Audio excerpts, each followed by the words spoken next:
ये राजा महाराजाओं को तो अपने पता नहीं क्यों हम लोग खो रहे हैं। इस देश में सिर्फ दो विचारधाराएं हैं, एक है मनुवाद और उसका मुकाबला करने वाली विचारधारा है, उसका नाम है अम्बेडकरवाद। ये जो कांग्रेसी है, ये दो मिलाते फिर रहे हैं, इनकी कोई गिनती नहीं है इस समय। अभी नहीं, अब बैठ जाओ, बीच में बात में पूछे। इन दोनों की बीच में कांग्रेस की कोई हैसियत नहीं बची। आपको सिर्फ ताकत से खड़े भर होना है। भारतीय जनता पार्टी से अगर कोई दिल्ली में मुकाबला कर रहा है तो हमें गर्व है, हमारे सांसद आदरणीय चंद्रशेखर आजाद जी कर रहे हैं। और इनकी जो मनुवाद की असली जड़ है वो मालूम क्या है? मैंने क्यों धीरज शास्त्री बैठक किया? हमारे पिछड़े वर्ग के लोगों को जब तक दिमाग में झंझनी नहीं पहुंचेगी, झटका नहीं लगेगा। भाई पिछड़े वर्ग के लोगों के लिए तो दामोदर यादव बहुत पसंदीदा नेता है, पर क्या अचार डालोगे पसंदीदा नेता का, जब तुम आदम पकड़ने के शिकार बने रहोगे? इसलिए मैंने कहा किस पे अटैक करना चाहिए, तो मुझे धीरेन्द्र ही मिला सबसे पहले।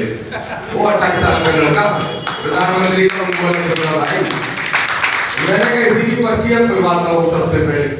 और जब उस पर अटैक चालू किया तो देखो मेरे भाइयों, आज से 4 महीने पहले जब वो यात्रा निकाल रहा था, दोनों अध्यक्ष सुन लो आप, जिला पार्टी के और बीमारी के, जब वो 4 महीने पहले यात्रा निकाल रहा था तब हम वैसे नहीं समझ रहे इस बात को।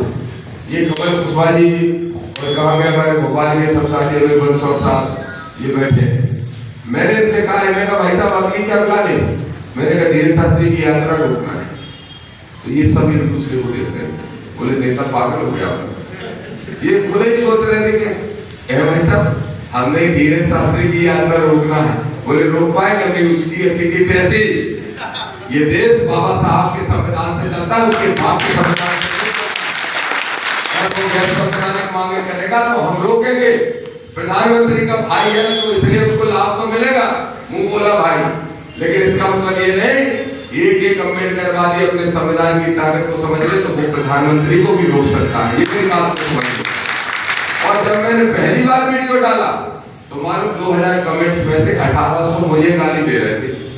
मुझे सिर्फ 200 कमेंट थे जो गाली नहीं दे रहे थे, सो वे मालूम क्या कर रहे थे? उधर से कोई लिख रहे हैं शर्मा जी, शुक्ला जी, मिश्रा जी, वरुण ठाकुर साहब, दामोदर तो राक्षस है, दामोदर तो दानव है, अधर्मी है, राष्ट्रद्रोही है। तो अपना कोई आता था बीमार और लिखता था जय भीम और भाग जाता था। मैंने पूछा भाई कितने लोग विरोध कर रहे हैं? बोले भाई साहब 2100 लोगों में से 1850 आपको गाली दे रहे हैं। हमने कहा 200-250 तारीफ कर रहे, बोले नहीं जय भीम लिख के भाग जा रहे। मैंने कही बड़ी लड़ाई को बड़ी मुश्किल हो रही फिर सोशल मीडिया में। मेरे साथी चिंतित हुए, मैंने कहा मत चिंता करो, बाबा साहब तो अकेले निकले थे। मानवत साहब के पास कौन सी फौज थी? कांशीराम साहब के पास पहले कहाँ थी?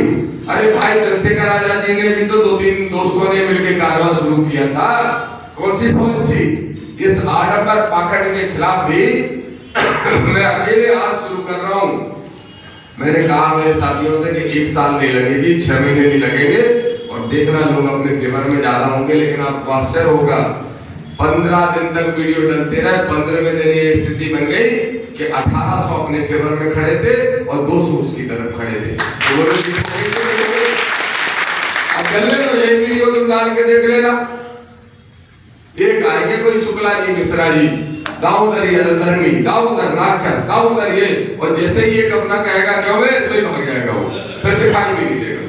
इनको ऐसे ही भगाना है दिल से। ये मनुवादी, मैं फिर कह रहा हूँ, या तो मनुवादी सुधर जाए, नहीं तो जहां से आए थे इस देश में वहीं वापस भेज दिए जाएंगे। भेज दिए जाएंगे कि नहीं? बस आप सब साथी, गुना के मेरे दोनों अध्यक्ष साथी, जो प्रमुख नेता लोग मुझसे मिलना चाहते हैं, मैं सीधा यहाँ से सर्किट हाउस जा रहा हूँ, आप सबसे मिल लूंगा। और मैं सुबह प्रेस कॉन्फ्रेंस है क्या रखिए, कहाँ किसने संपर्क किया, किसकी जिम्मेदारी प्रेस कॉन्फ्रेंस की? आपने किया, सबसे बात हो गई, सब आ जाएंगे? अभी सबसे बात कर लेना। सुबह सारे लोग वहां पहुंच जाए। हस्ते जी के पास बहुत बम है फोड़ने के लिए कल, इन्हें तैयारी कर रखी प्रेस कॉन्फ्रेंस की, तो यहाँ की प्रेस